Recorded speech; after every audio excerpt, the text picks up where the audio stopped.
Well, today we were told that Rand Paul was going to filibuster the appointment of David Barron.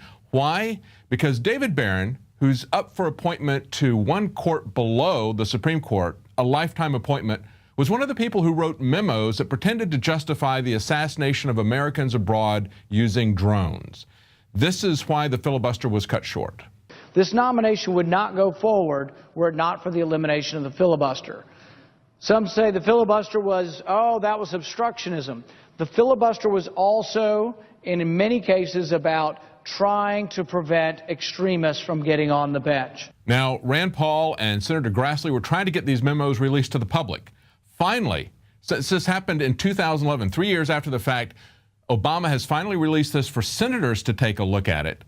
But it's still not available for the public, nor will it be until after they've made this decision. But Rand Paul wanted to talk about what's really involved here with due process. It's not just about transparency. It's about death by accusation and what has happened to our due process. The debate is not about transparency. It is about the substance of the memos. I cannot and will not support a lifetime appointment of someone who believes it is okay to kill an American citizen not involved in combat without a trial. Glenn Greenwald writes this about both the Bush and the Obama administration. He says, the core of the distortion on the war on terror under both Bush and Obama is the Orwellian practice of equating government accusations of terrorism with proof of guilt. Due process cannot occur in secret, but it also can't occur in one branch of government. This is a fundamental misconception of the president. The president believes, with regard to either privacy in the Fourth Amendment or to killing American citizens, and with regard to the Fifth Amendment, he believes that if he has some lawyers review this process, that is due process. This is appalling because this has nothing to do with due process. He also had this to say about reasonable doubt and how that's been replaced by imminent. And pay attention to what they've done to the definition of the word imminent. When we talk about convictions, we talk about the conviction or the bar for conviction being beyond a reasonable doubt. So you can pretty much think, you can be in a jury pool and pretty much think someone killed someone. You got a suspicion, you have an inclination they're probably guilty, but you're supposed to be so convinced that it's beyond a reasonable doubt. In these memos, there's a different standard.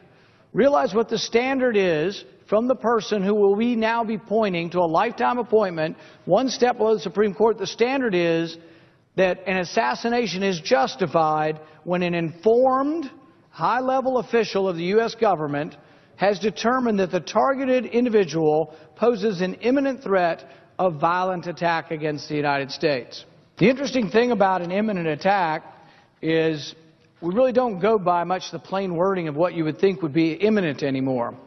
The memo expressly states that it is inventing, this I believe is also from Glenn Greenwald, the memo expressly states that it is inventing a broader concept of imminence that is typically not used. Specifically, the president's assassination power does not require that the U.S. have clear evidence that a specific attack will take place in the immediate future. So you wonder about a definite of imminence that no longer includes the word immediate. Rand Paul directly addressed his Democrat colleagues and tried to get beyond partisanship, pointing out that they wouldn't vote for this guy if he was a Bush appointee. The definition of terrorism, since on some occasions we've been accused of terrorism by the other side, can be somewhat loose. The Bureau of Justice put out a memo describing some of the characteristics of people who might be terrorists, which might alarm you if you're traveling overseas. People are missing fingers. People have stains on their clothing. People have changed the color of their hair. People have multiple weapons in their house. People have more than 7 days' worth of food in their house. These are people you should be suspicious of, according to the government. These are people who might be terrorists, and these are people you should talk to and inform the government about these people. If these are the definitions of someone who might be a terrorist, wouldn't we kind of want to have a lawyer before the accusation becomes a conviction? Now I want you to listen to what he has to say about who a terrorist is. And wonder if this applies to you, because you know what? It's not Alaki who's on trial. He's long dead. It's your constitutional, God-given rights that are on trial here. And it's the only person who's rising in an adversarial position here is Rand Paul. But the American people who are really on trial here. The American people are not even showing up for their own trial out of apathy. We'll close with what Rand Paul had to say about terrorism. You're voting for someone who has made this the historic precedent for how we will kill Americans overseas.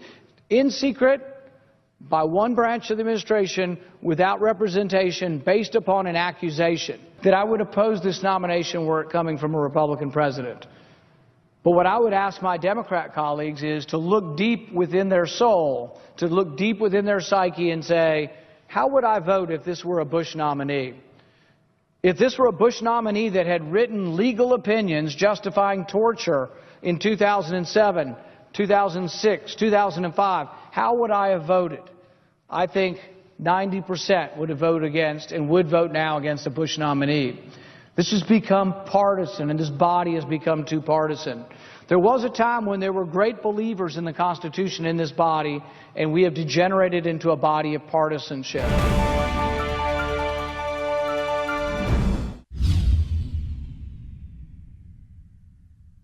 From the water table to our soils to the atmosphere itself, our world is becoming more and more toxic each and every day. But it's not just the air outside that's toxic. Indoor air has been shown to have 2 to 5 times higher concentrations of pollutants than even outdoor air. And most Americans spend 90% of their time inside using toxic chemicals within their homes. There are more than 42 million smokers in the United States. Well over 1,000 types of mold and mildew linked to numerous conditions. And don't forget the fact that 6 million Americans live with pets they're allergic to as well. When I began to research these statistics, it was clear to me it was time to start cleansing my lungs in order to combat the toxic environment that we cannot escape but that we can fight back against. Made with organic and wild cultivated herbs and manufactured in the USA, the new InfoWars Life Lung Cleanse is here in a convenient spray bottle that can be brought with you throughout any toxic environment. Now available exclusively at InfoWarsLife.com or by calling toll-free 888-253-3139.